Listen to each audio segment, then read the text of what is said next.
Hey everybody, welcome back to Gideon Stuff, and welcome to another episode of Gideon Sits Out in the Desert with a bag full of knives and rambles.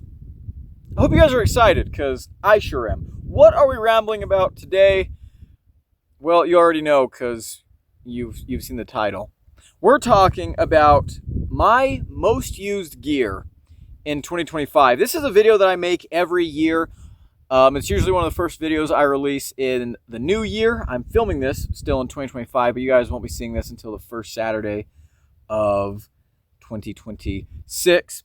So we're going to do exactly what it sounds like. I'm going to run down the items that I carried and used the most this year. These are items that I used for just, my regular EDC. So we're going to be talking a lot about knives because this is a knife channel. But we're also going to be talking a lot about some of the gear that I use on my adventures and such, because that's kind of a big part of what I do, So, where should we start? I think actually we're going to save the knives for last and just go over some miscellaneous stuff to begin with. Let's go ahead and jump right into some of the gear that I don't talk about all the time on the channel, but is really important because I have it with me all the time. Number one, my wallet. This is the wallet that I carry with me every single day. In said wallet, I actually carry this little challenge coin from Aurora Knife and Tool. It's a Star Wars themed. Do not. There is no try. And then this side says, do. There is no try. So, do or do not. Yoda quote. Do or do not. There is no try. Pretty cool. I've had this for a couple years now. It's kind of sweaty and a little bit gross, but I like that a lot. So that sits in the front pocket of my wallet here. The wallet itself is a custom leather wallet. This is made out of crocodile or alligator. I'm not sure which. But this was given to me by a buddy of mine. We used to be roommates, actually. He served an LDS mission in central Mexico. And while he was down there, the people that he was proselytizing to made him a couple of wallets. And this was one of them. And he gave it to me. So it's cool. It is, a little bit old-fashioned, but I like it. It works, and it's very sentimental to me, so I don't really see myself replacing it anytime soon. Could I get something better, less bulky? Yeah, probably. Will I? No, probably not, unless this thing does absolutely just wear out, in which case I'll have to get something else. But I really like this. It's really well made, and again, it's got that sentimental value to me, so I really like that. Next up, let's talk about writing utensils. I got a couple of things I want to say about writing utensils. So I actually got one right here. Pins. There are two pins that I carry more than any other. One is this pin right here from, can't remember what brand this is, but I really like these pins. This one is actually brand new because I have lost several of these and broken several of them. I also have this one right here, which is from the same company. A little bit interesting because it doesn't have a pocket clip, which I don't mind because I don't typically use a pocket clip on this pin anyways. It just drops in my pocket. But they're gel pins. They write really nicely. Very smooth. I take a lot of notes, and this is a great note-taking pin. So absolutely love that pin, which again, I cannot remember what the brand is. I can't remember what those are called. Pencil. I carry a couple of different pencils, but one of my favorite pencils is the Bic Velocities. This one is 0.7 size lead. I also like 0.9 sometimes. And 0.5 is okay, but I mostly use 0.5 for drawing. But the 0.7 I think is pretty well rounded. I go through a bunch of these every year, but I always have one of these with me, and They're just really, really awesome pins, or pencils. My bad. So I really, really like that. And then this pin right here. This is from a company called Larry. This is a titanium bolt action pin. And I've had this pin for several years now. And I like it. It's a good size. It's a good weight. I've, swapped out the cartridges a couple times on this pin. Is it the most amazing pin ever? No, but it is a titanium pin for like $20. And I think one of the reasons why I still have it and haven't upgraded something else is because I'm just kind of astounded that I haven't lost it yet. I literally carry this exact pin with me every single day in my left pocket next to my flashlight, which we'll talk about here in a second. I have had this pin at the top of countless, well, probably not countless, but at the top of many mountains, at the bottom of a lot of mine shafts. This has gone with me all over the country, everywhere. I've had this, I think, for 3 years now. So this has been to classrooms, to the job site, hiking, camping. It's been all over the place, and I'm kind of shocked that I haven't lost it. And so I think just that, pure respect and awe keeps me carrying it. I mean, there's nothing wrong with it. There's definitely better pins out there. But I don't know. I like this one. Maybe I'm sentimental. I don't know. It's just been with me for so long that I couldn't see myself without it, I guess. And moving on from that, we'll go ahead and talk about my flashlight. Oh, actually, here in my other pocket, I have another Bic Velocity and a Sharpie marker. I normally have a Sharpie with me. Sometimes it's in my backpack, sometimes it's in my pocket, but I do like having a Sharpie with me. They're super, super useful for writing things permanently, right? But one thing that I carry a Sharpie, one reason I carry a Sharpie with me when I'm out in the wilderness is for snake bites.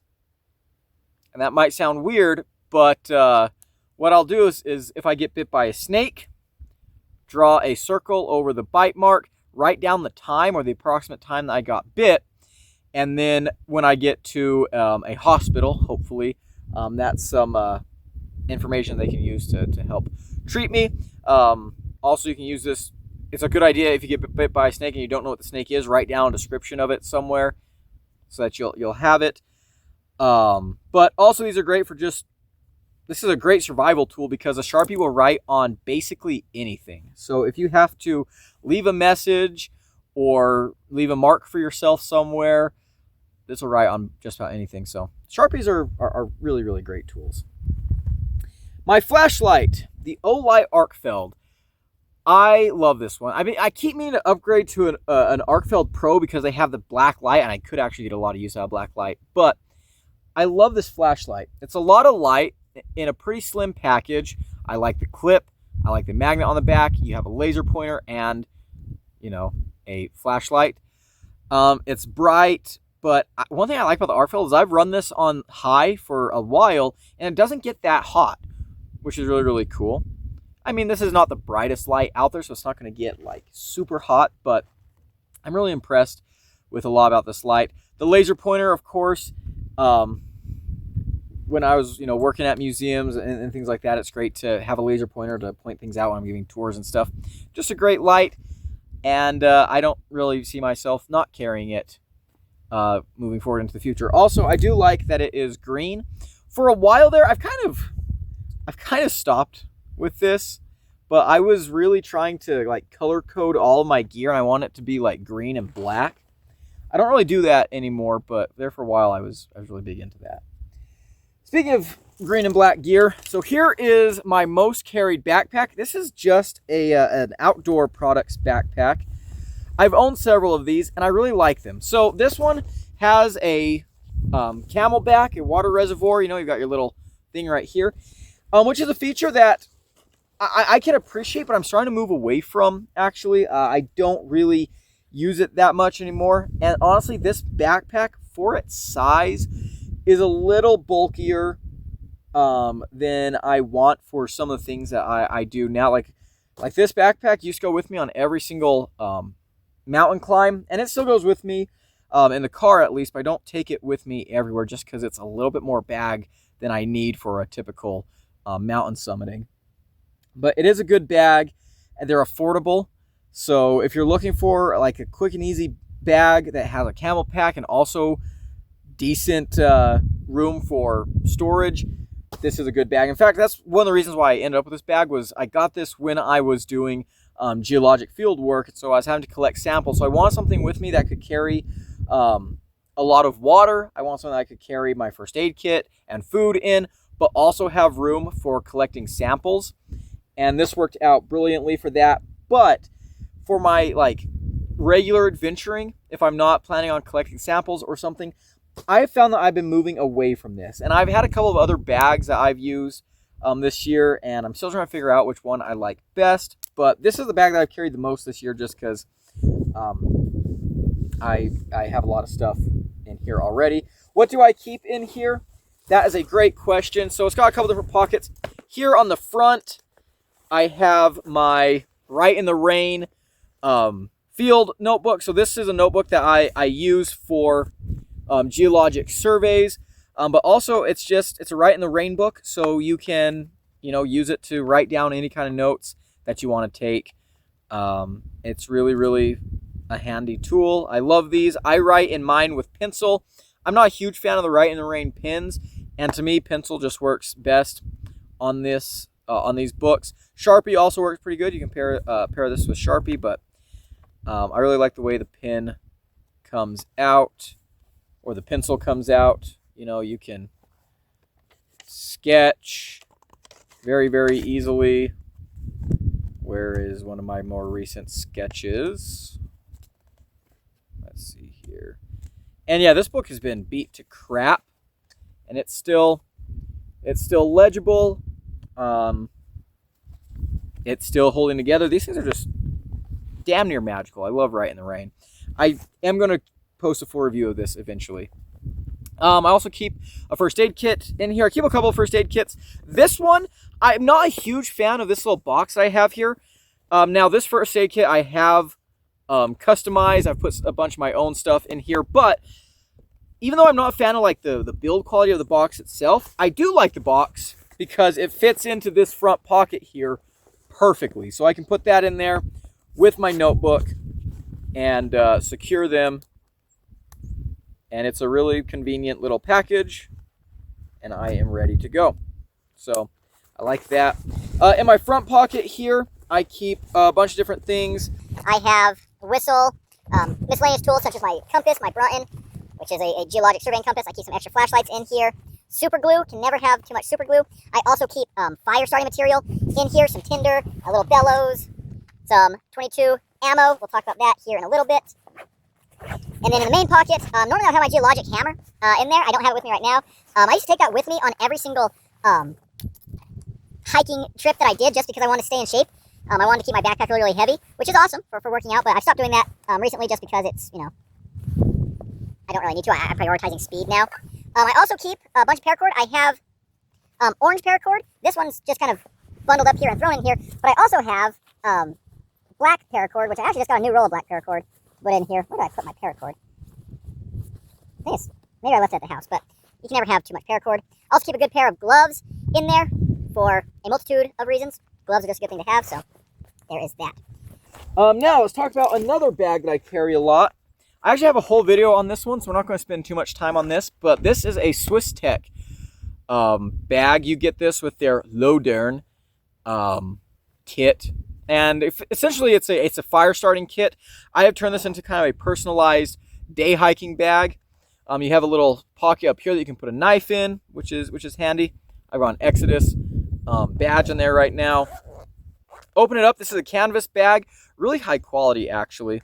And on the inside here, I've got a whole bunch of things: tweezers, first aid kit, which has a lot of good stuff. Got some contact info. I did leave a lot of the Swiss Tech fire starting stuff in here, such as this bellows and this little striker. I've got an extra flashlight in here. I have a lighter because even though I also do have a ferro rod and stuff in here, just have a lighter with you. It'll make your life so much easier. Up here, I have a little bandana for wounds or signaling. This one is orange, as you can see. I can also swap that out for a rain poncho if I need to. Oh, one thing that I will point out that's in here that I guess is kind of cool is I do have the Swiss Tech Winzig, which is, you know, a cute little knife. Extra blades, always good to have. Got some lip balm in here. I also have a Swiss Tech bit driver and with some bits in there. That's cool. Earplugs. Again, the first aid kit, bandages, moleskin, alcohol pads, gauze pads, Tylenol, bunch of good stuff in there. This is, again, kind of just a quick little day pack. Some things that, you know, I might not need on just an afternoon hike, but if I do need them, I wouldn't want to be without them. So there we go. Again, I've got a full video on that you can check out later. Okay, next piece of gear we'll move on to, maybe the piece of gear that some people are going to be most excited about. Let's talk about my hiking gun. It is a Ruger Wrangler, which is a 6-shot, single-action, 22 long rifle pistol. I get so many questions about this gun, not on YouTube. I don't talk about guns very often on YouTube, but I get asked about this all the time in my real life. And a lot of people are kind of shocked that this is the gun that I choose for a hiking gun. There's this guy I work with, for example, who we were talking a while ago, and he's like, you know, I was telling him about this backpacking trip that I just did, and he's like, well, what kind of gun do you have with you? I hope you've got a gun with you out there. So yeah, I normally have a gun on my adventures. What do you have? A Ruger Wrangler. What? It's a 22 pistol. A 22? Oh, blah, blah, blah, blah, and, you know, goes off of this, that, and the other. Oh, you need a 44. I wouldn't go out in the woods with anything less than a 45. Blah, blah, blah, blah, blah. And it's like, okay, buddy. Your everyday carry pistol is an 8-shot 45 ACP TSUS reproduction of a 1911 or something like that. Anyways, but there's a couple of reasons why I think this is actually a really, really good hiking gun. Number one, a hiking gun needs to be easy to carry. This is very, very easy to carry. I can put this in my backpack. I can put it on my belt. By the way, let's talk about the holster real quick, actually. This is a holster made by Lindsay Leather, which is based out of Glenwood, New Mexico. I met this guy at a gun show, and I really, really liked his stuff, so I bought this holster, and it's a really, really nice one. Very thick, high-quality leather, very durable. I have beat the crap out of this sheath, and it's holding up excellently. It fits the gun very, very nicely. So it's easy to carry. Yeah, I can carry this basically anywhere. The ammo is easy to carry. I can have 100 rounds of ammo for this in my backpack and not even know that it's there, which is really, really cool. But I think in order to talk about hiking gun, I think we have to kind of think about why I would want a gun. What am I going to be using my gun for while I'm hiking? 9 times out of 10, this gun does not come out of its holster on one of my adventures unless I'm cleaning it or just checking it, doing a gear check, whatever, inspecting it. 9 times out of 10, I don't even fire it. This tool has 2 applications, right? One, of course, would be defense against an animal or perhaps a person. And number 2 is as a survival tool. So let's talk about this as a survival tool. I think 22 is probably the best survival cartridge. If I get into a situation where I have to spend the night out in the wilderness when I wasn't really planning to, if shit goes sideways, if I get lost, stranded, whatever, and I have this with me, I have no doubt that I'd be able to procure food, right? I'm pretty handy with this little gun. I can hit what I aim at. And in a survival situation, I wouldn't want to be taking down anything other than rabbits and squirrels. And again, this was a conversation I got into with this guy at my work. And because he was telling me, he's like, well, what are you going to do if you get lost in the woods? I said, well, I mean, a gun's not going to help you get unlost, but it can feed you while you are lost. It can help signal for help. That's something that we'll talk about here in a little bit too. He's like, well, you can't take down an elk with that. It's like, well, I wouldn't want to try either.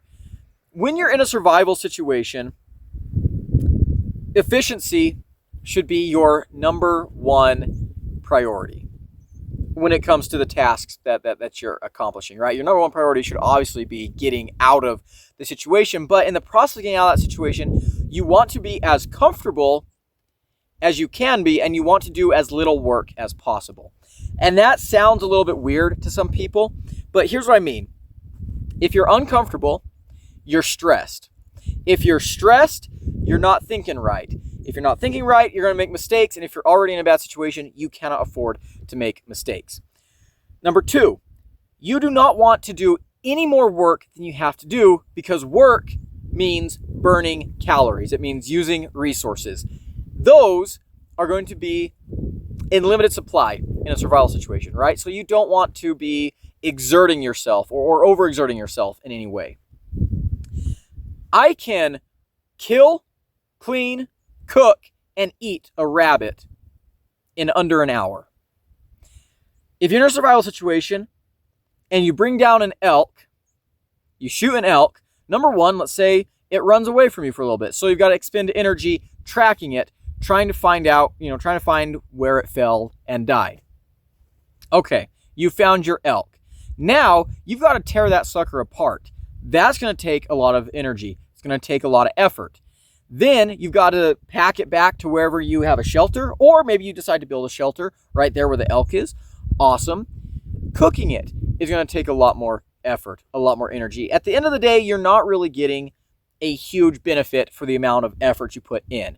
And the amount of time that you spent dressing out that elk could have been spent bettering your situation in other ways. So when it comes to survival, I honestly, here's another thing too. Birds, squirrels, rabbits, they're going to be so much more plentiful and just easier to deal with, right?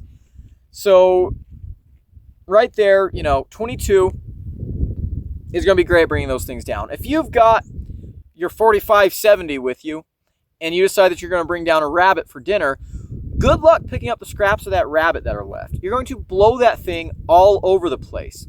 22, I can shoot a rabbit in the head with this at 25 yards. It's no sweat. Like, that's an easy shot, right? And I'm going to have tons and tons of meat left over. Getting within 25 yards of a rabbit is easy to do. I can be walking around. In fact, there's probably several rabbits within a stone's throw of me right now, right?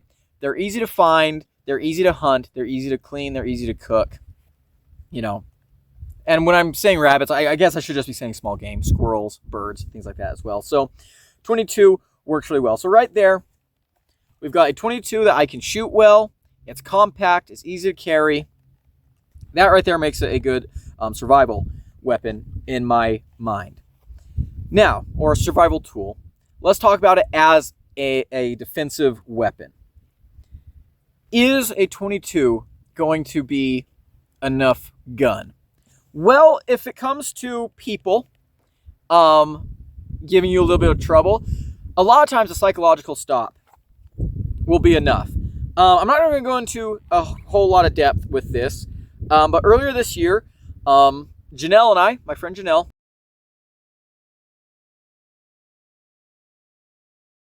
I don't want to go in too much into that story right now. But other than that, a 22 will bring someone down if 22s kill people all the time. I don't really like to talk about that. And honestly, I don't run into people very often on my adventures, so that's not something I think about a lot. Something that might be a bigger concern, something that a lot of people ask me about, is predator defense. To which I say, I have used this pistol for that purpose.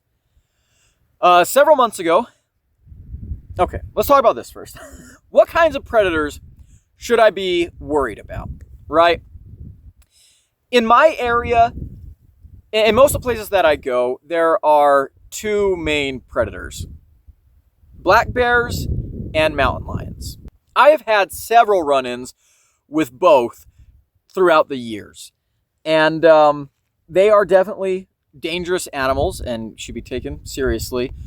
But I think there's a lot of misconceptions that a lot of people have about wild animals and animal defense. Let's take bears, for example. I've run into mini bears in the woods, and my go-to is leave them alone, right?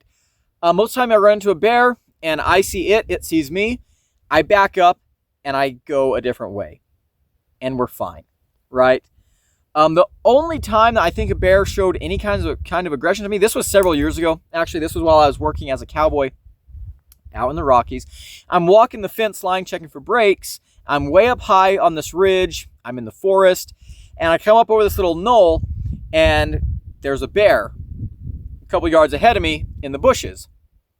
And I see him, and I stop, and he looks over at me, and I take a step backwards, and he stands up. He rears up, and he didn't, roar, he didn't growl or anything. I don't know if he was being aggressive or if he was just curious, but, when a wild animal stands up on two legs to look you in the eyes, it feels a little bit threatening.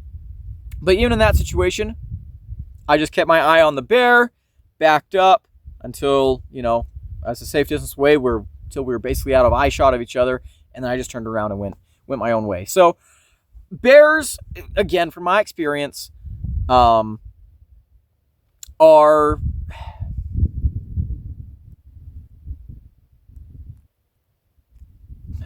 I don't know. Sometimes I'll tell people bears are chill. That's not how I want to come across, right? They're definitely wild animals and should be treated with caution and respect, but they're easy enough to deal with. Again, I've never run into a grizzly bear in the woods. They're not really a thing that I have to deal with, but as far as black bears go, that's my experience. Mountain lions. Mountain lions do scare me quite a bit. When I was a teenager, when I was again, this was several years ago when I was working as a cowboy. I did have a couple of run-ins with some cougars that were pretty hairy. But earlier this year, actually, I did have a run-in with a cougar out here in the desert, and this was a time that I used this pistol for defense. And here's how. I come into this little clearing in this arroyo, and there's a cougar, not in the arroyo with me, but kind of up on the bank and a little ways away from me. And actually, I didn't see the cougar at first. That's one of the scary things about cougars, is they're so quiet. But I didn't see the cougar at first, but then I heard it kind of like growl a little bit. It kind of like did a little, like that kind of rumble in their chest. And then I saw it sitting out there in the bushes. It was just kind of hunched down, just kind of looking at me. And so I took a couple steps back, and it hissed. That little sound they do. And so I pulled that pistol out, and I fired it in the air, and that cougar ran off, and that was that. And that is kind of my go-to when it comes to animal defenses, loud noise. This is an excellent loud noise maker, and it works in that regard. A lot of times cougars wild animals are not out to eat you because people are a little bit weird.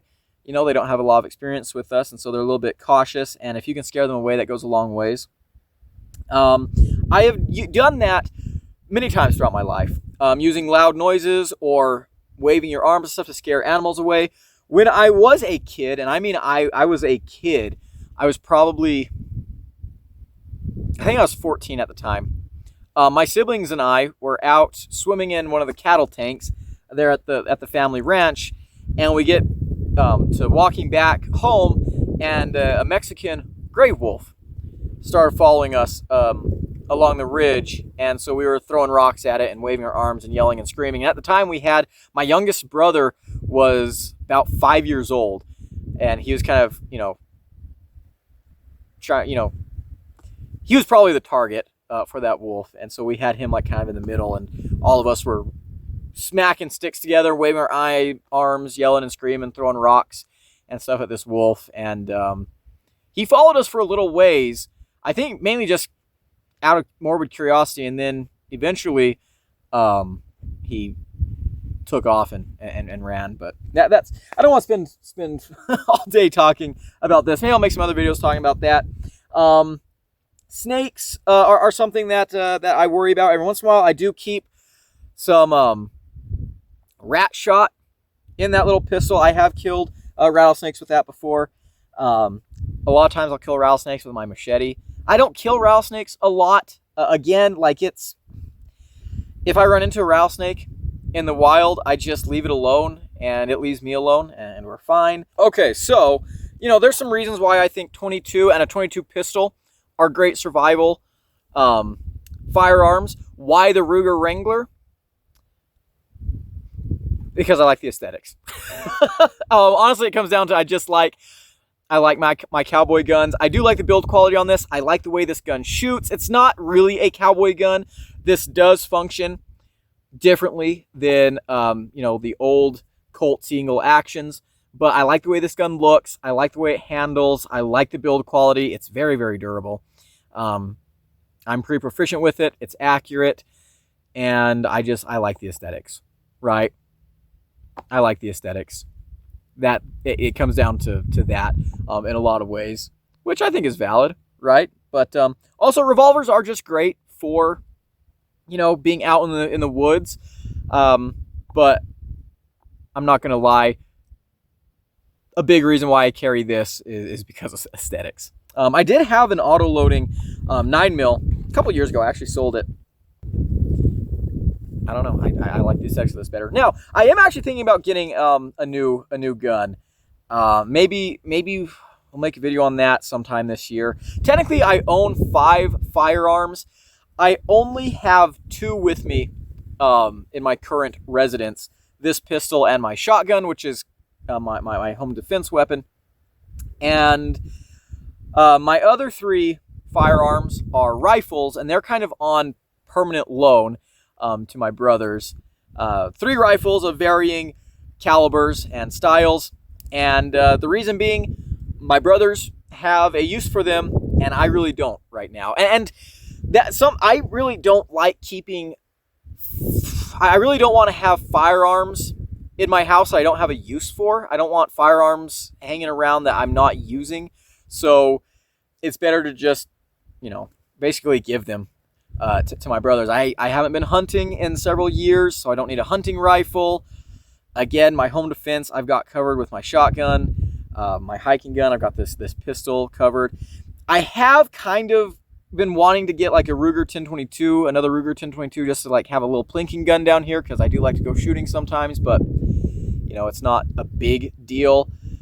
But the gun that I'm thinking about getting a gun, a carbine for hiking, because there's a couple of places I want to do a lot more exploring out in the Gila, and there are the Gila's pretty wild, and so I do want to have something that's got a little more firepower, because it's a lot more remote. I want to go really, really deep into it, so I want to have something that's, I don't know, it is very likely I'm going to run into animals. I have no idea what a person is, and so they might be a little bit more aggressive, or this, that, and the other. There's just a couple of reasons, and I'm probably going to get a lever gun again, because I like my cowboy guns, but also because I like carrying lever guns.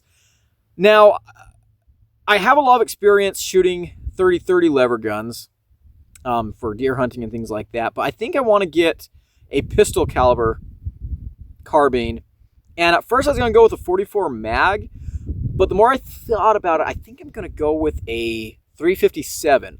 The main reason being that 38 special ammo is not necessarily affordable, but you can find it easily. And so if I want to, you know, take my gun out and practice with it, sight it in, get used to it, shooting 38 special would be, I think, the most logistically savvy way to go about it. So, you know, carry some 357 with me out in the bush. And also, I like I'll probably carry the gun loaded with 357, but then have 38 special plus P or something in my backpack, because if I do end up in a survival situation, I think 38 would make for really, really good survival rounds. Again, you can bring down small game without absolutely obliterating it.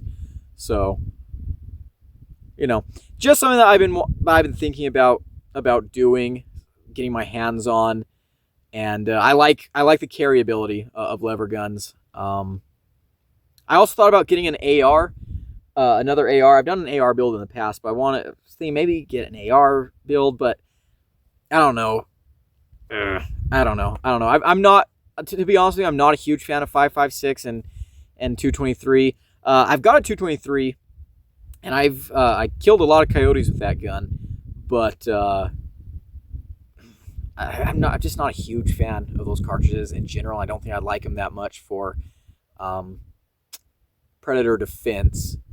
And I also don't like carrying ARs for long distances. I think having something that has a detachable magazine is just a little bit, especially when it's a long magazine, it's a little bit cumbersome. And I got into this conversation with someone too. It's like, oh, well, they carried their M16s out in Vietnam and blah, blah, blah, blah. And yeah, but here's the difference. A soldier carrying a rifle, a soldier's job is to kill, right? And the tool that they use to do that is their rifle. So their rifle is kind of their whole purpose for being there. And so when you're a soldier, you want to have a tool that can, a high capacity person deleting device, and then making it easy to carry is important for, Army logistics. But at the end of the day, it has to be a people deleter. For a hiking gun, again, 99% of the time, I'm not going to fire it on the trail. I am not there. The gun is not my main tool while I'm out hiking or backpacking or camping. And so I want it to be capable, but not cumbersome, right? I'm not going to be out there in my tactical gear with my extra mags and, stuff like that. But anyways, we spent far too long talking about firearms. I could talk about guns a lot more, I guess. I don't talk about guns very often on this channel just because I think that's a topic that, even though I grew up around guns, I don't really think that I want to be a gun tuber. When you get online and start talking about guns, I think that you assume a lot of responsibility, and that's just not something that I want to deal with. Again, I feel like that this guy I work with, he's one of those people that I call an internet gun guy, where, he knows all these different models and the history behind all these different guns and stuff and blah, blah, blah, blah. But when it comes to like the practicality of like being around guns and stuff, he's kind of, in my opinion, adult. And again, not saying I'm an expert or anything, but I know what works. I know what I've got, and I'm proficient with them. So there we go. I will say I am probably going to get a 1022 this year because I do miss plinking.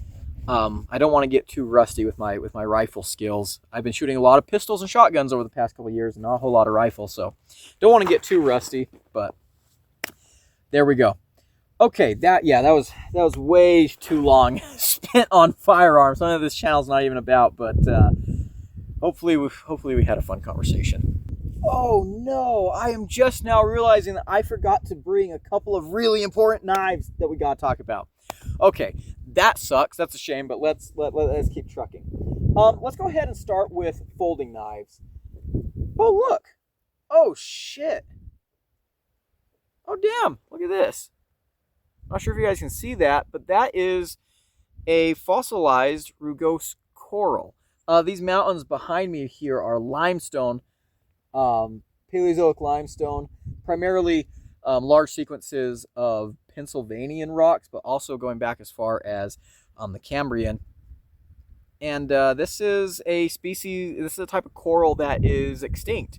We have colony corals now. Rugose corals were single polyp organisms.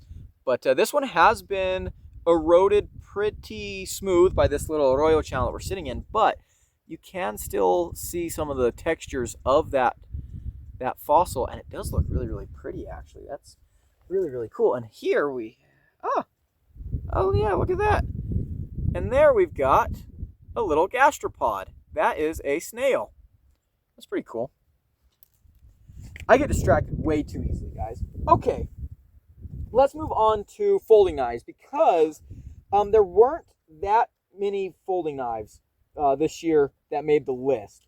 I carried a lot of this folding knives, or all the folding knives you're about to see here were carried quite extensively. I did not switch up my folding knives as much this year. So the first one I want to talk about is one that I forgot, but this one definitely needs to be mentioned, the CJRB Shale. This is one of my absolute favorite adventure pocket knives. I love the size, I love the weight, I love the construction, the lock. This is just an absolutely excellent adventure folding knife. This is great for any kind of task that you might face on the trail, around the campsite. This is an absolutely spectacular knife, and I cannot believe I forgot to bring it here. I thought I grabbed it, but I didn't, so I definitely want to give a shout out to that knife. Not even a shout out. That one definitely deserves to be on this list. Here's a knife that is kind of more in the shout out category. The Benchmade Barrage. So I got this knife in October. I found it at Great Sand Dunes National Park. And I actually did carry this knife a lot more than I expected. Now, this is probably the least carried of the folding knives that made this list. But I am still carrying this knife. And I gotta say, you guys will be seeing the review for this sometime in January. But I am actually shocked by how much I like this knife. This is not my typical style. There's a lot about this knife that really, on paper, isn't for me. But in practice, it just works. And it works really, really freaking good. This is kind of a tactically styled knife, but it's a hard-using knife. It's a great adventure knife, honestly. I really, really like that knife. A knife that I predict, I'm going to make a couple of predictions here. This knife does not make the list yet. I predict this might make the list in 2026. This is the Hogue Exemplar. Absolutely excellent knife. Yeah, I just happen to have it here, so I wanted to talk about it. Okay, moving on. Let's talk about this knife real quick. This is the CJRB Fugly. I love this knife. I had a lot of fun with this knife this year. I carried this knife all over Idaho, Wyoming, Colorado. This was a road trip knife. I got this at Blade Show West, and I have absolutely enjoyed every second I spent with this knife. This was a knife that I didn't want to put down, and the knife that made me put this one down is a pretty incredible specimen that we will talk about here in a little bit, but this knife absolutely got a ton of pocket time. Great knife. I love it so much. Okay, let's stick with the CJRB theme, the Droma. I carried the absolute snot out of this knife this year. This was a knife that went absolutely everywhere with me. Most of my knives do, but this one here, I was kind of surprised. I did not expect to... I thought I was going to like this knife, but I did not expect to like it as much as I did. I just carried this knife everywhere with me, to work, around the house, in the mountains. It's a great knife. This one was included in my Knife Awards video, so go watch that if you want more information. Or better yet, go watch the review. Go watch the review for this knife. Pretty much everything you're going to see here today does have a review out, and if not, I'll mention it again. That Barrage review is coming soon. But yeah, absolutely excellent knife. And I know this video is going to be really freaking long. What else would you guys expect, right? But we will try and hurry through this. Next up, let's talk about this one here. This is the Aurora Truffles. Absolutely amazing knife. I did not think this knife was going to leave my pocket. At the beginning of the year, oh my goodness, I was taking this knife with me everywhere. I love this knife. It's fun, it's fidgety, it's unique, it's bold, and it's a darn good performer. We've got a great Tonto blade here with a hollow grind and a flat grind, S35E and steel. Yeah, this was one of my one of my favorite knives that I carried this year. This is one of my favorite folding knives ever, to be quite frank with you. And I haven't carried it that much towards the end of the year, but a lot of that was just because I had other knives I needed to review. I need to sharpen this guy. Oh my gosh. I had other knives that I needed to review, and there was a couple of just truly mind-blowing pocket knives that I acquired after this that kicked it out of my pocket. But this knife here, my gosh, I absolutely love this thing. I did not take this one adventure with me that much, but I did take it with me to work a lot, and this knife has broken down a ton of cardboard and stuff. Excellent, excellent knife. I love that one so much. So much. All right, next up. This is the knife that I carried the most this year, cumulatively. This is a TRM Bulldog. And this one's in full tie and magna cut. I love this knife. This is one of my favorite folding knives ever. Amazing ergos, great performing blade. One of the things that really attracted me to this knife, and one of the reasons why I carried it so freaking much, is because this knife, it's elegant and slicey enough to be a good basic EDC knife. I mean, it's elegant enough to be a gent's carry, to be quite honest, but it's also beefy enough and durable enough to be a really, really good outdoor adventure folder. Like, this is the kind of knife that, again, I have this in addition to a fixed blade. So this is my knife for finer tasks, slicier tasks, precision cuts. But this Magna Cut blade, this crossbar lock, means that this knife can actually handle a fair bit of abuse if I need to use it that way. And I think this is an amazing design. I don't think it's TRM's best, but this is one of my favorite knife designs. And this is one of my favorite pocket knives that I own. I absolutely freaking love this knife. And I carried this knife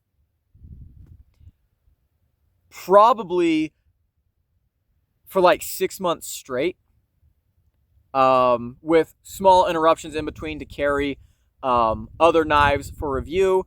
A lot of times if I was carrying another knife for review, I was still carrying this knife just because I liked it so much. Yeah, this thing's awesome. Absolutely awesome. You know, it's kind of hard making I'm going to take this off. I decided that I don't like this thumb stud as much as I thought I would. Or maybe I just need to mess around with where to place it. Maybe I don't have the positioning quite right. Great knife. Making videos like this, like these. Oh, another thing that makes this knife a joy to carry is a pocket clip. Amazing pocket clip. That's another reason it stayed in my pocket for so long. It's kind of weird making videos like this as a knife reviewer, because even though I don't handle as much stuff as some guys out there, I do go out of my way to try to carry as many things as possible throughout a year because I want to make content. And I make sure that I give every knife ample opportunity to be carried by me, used by me. But there are knives that I just keep coming back to, and there's knives that sometimes I just want to carry and ignore everything else that I have on the review table, and that knife is definitely one of them. But here's a knife that I've only had since October, and it definitely deserves a spot on this list because I have basically carried nothing but this knife since. I've had to force myself to carry other things. There are other knives that I am trying to carry. I have this knife. Actually, when I go home, I lock this knife in my desk drawer so that I don't carry it, because all I want to do is carry this knife, and I can't. I have other knives to review. And that's the Hinderer Jurassic. I freaking love this knife. This was sent to me by Zach. Probably the most amazing thing that's ever happened to this channel. It blew my mind. And yeah, this is the only knife I want to carry.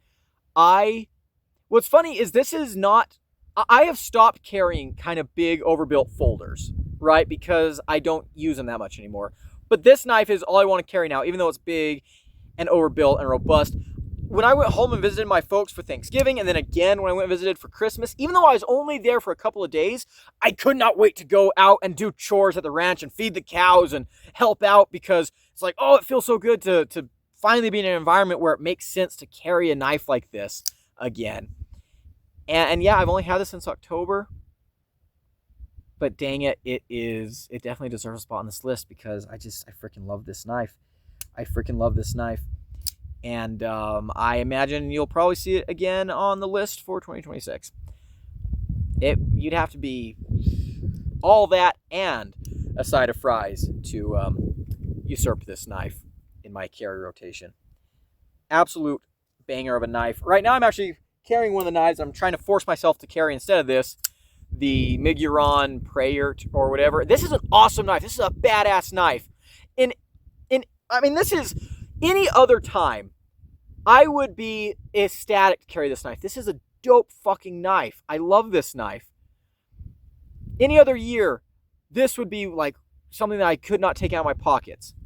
But I have just now gotten around to just spending even a little bit of time with this knife because this knife is so badass that I don't even want to carry this one. So, again, I have to like actually lock that knife up so that I can carry other knives for review. Okay, so there were our folding knives. And again, I can't believe I didn't bring the Shale. Another knife that I probably could have brought was the Dimco 80-20.5. Yeah. Okay, let's talk fixed blades. And there are two fixed blades that I forgot to bring that definitely should have been on this list. Number one is the TCal Accomplice. I carried the crap out of that knife. I absolutely love that knife. And it took me a little bit to like figure out my feelings on it, but once I start carrying it and using it, I could not stop. It's an absolutely incredible knife, and I thought it was in the backpack here, but it's in my other bag, so dang it. The other knife that is in my other bag, because I was using it for another video, is the Off-Grid Knives Sidekick. Another knife that I absolutely could not carry. I absolutely enjoyed every single second I spent with that knife. It's such a great user. Amazing ergos. I ranted and raved about that knife in my Knife of the Year awards video and in my top 15 favorite fixed blade design video. So you can go and check out both those videos as well as a full review for more info on that knife. Okay, let's go ahead and jump into the actual knives I do have. And I want to give kind of an honorable mention. This is the Civivi Modern Hunter. And I really like this knife. I've been carrying this a lot. I've only had this knife since October. And there's a lot of knives here that I have carried a ton because I've had them for the entire year. But if I'd had this knife earlier in the year, this would maybe be my most carried fixed blade. This thing is incredible. I really wish that I got the review out before the end of 2025 because this might have gotten the award for new fixed blade of the year in 2025. I didn't do that award this year, but yeah, this was a new release for 2025, and it's absolutely incredible. It looks a little bit funky, but it's quite nice. I enjoy this knife a lot. I've been carrying it a lot. Actually, this knife and that Jurassic, I took these on a couple of adventures. These are a great pair, and that's kind of an unusual pairing. But it's something that I've gotten to be a fan of is a lighter duty fixed blade and a heavier duty folder. A little bit, I don't know, kind of the contrary of what you would expect, but it's a great combo. So yeah, want to give that knife an honorable mention. Next up, the very good knife company, Hornet. Oh my gosh, what an amazing fixed blade. Great size, incredible performance, best knife review I've ever used. Great ergos, got a very good hollow grind, but still robust and durable. Yeah, this knife I have abused, I have used. I mean, you can see how much abuse and use this knife has had. This is another knife that at first I was just EDCing it around my house, around the job, and then I took it on a hiking trip. And I used it to do a couple of things that I was not expecting to have to do. And I was like, wow, this performed really well. So I took it on a camping trip. And I was like, let's see what we can do with this thing. And it performed really well. So I took it backpacking. And then it just became a knife that I wanted to have with me all the time. It's spectacular. What a freaking gem. What a freaking gem. Love that knife. Made in the USA. Just badass in every way. Okay, next up, the Cold Steel SRK in CPM 3V steel. Now, you're probably going to get a review for this knife in 2026, but I've had this knife since January of 25, and yeah, this knife did go on quite a few adventures with me.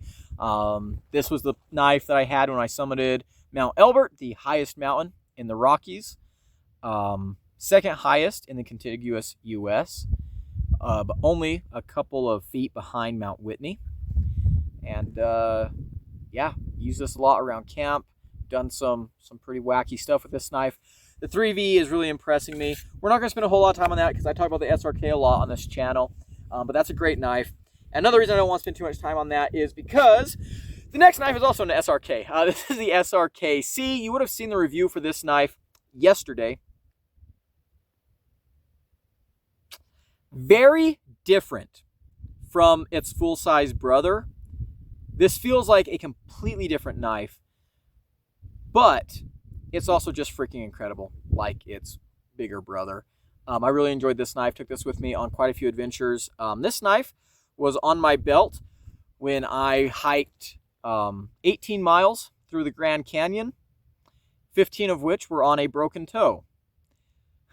That's a whole story in and of itself. But yeah, just an excellent knife. My first impressions of it were like, this feels more tactical than the SRK, and I still stand by that, but it's still a capable outdoor knife, and definitely something you can bet your life on in a survival situation. Absolutely love this knife. This is an endearing classic. And the last fixed blade that we're going to talk about, you guys aren't surprised, this is the fixed blade I carried the most this year. Absolutely love this knife. The off-grid backcountry. I could not get enough of this knife. This knife has been all over the country with me, from West Texas to northern Wyoming and everywhere in between. It's summited mountains, it's forded rivers, it's built shelters and fires and cut, I don't even know how much cordage, baton through so many logs, whittled so many feather sticks, made a lot of tent stakes too. I don't even know what to say. Watch the full review, watch my Knives of the Year video, watch my 15 favorite fixed blade video. It makes appearances in all of them because it's just a freaking amazing design. Also, I would watch the video where I test its budget counterpart, the Off-Grid Gear Trail Guard. That knife sucks, but in that video, I do a side-by-side testing between that knife and this knife and show you exactly why this knife is absolutely elite. I freaking love this knife, and this makes me want to try out a lot more off-grid gear products. This one is just so freaking good. So freaking good. All right, and that's going to be it today, guys. That was a long video, but thanks for sitting through it. If you made it this far, those are the items that I carried and used the most. Those are the items that I relied on to get me through my day-to-day. Those are the items that I trusted with my life this year. I had a lot of adventures this year. I did a lot of really crazy stuff in 2025. Went to a lot of awesome places. Climbed a lot of mountains. Forded a lot of rivers. Did a lot of really, really awesome stuff. And hopefully we top it in 2026. So stay tuned. Hope to bring you guys some awesome stuff. Anyways, big thank you to my channel members at the cowboy level. I appreciate everything they do for the channel. If you want to become a member and support me directly, there is a button down below. As for the rest of you weirdos, if you enjoyed this video, leave a like, comment below, and subscribe. I've been Gideon, and I'll see you in the next one. Adios.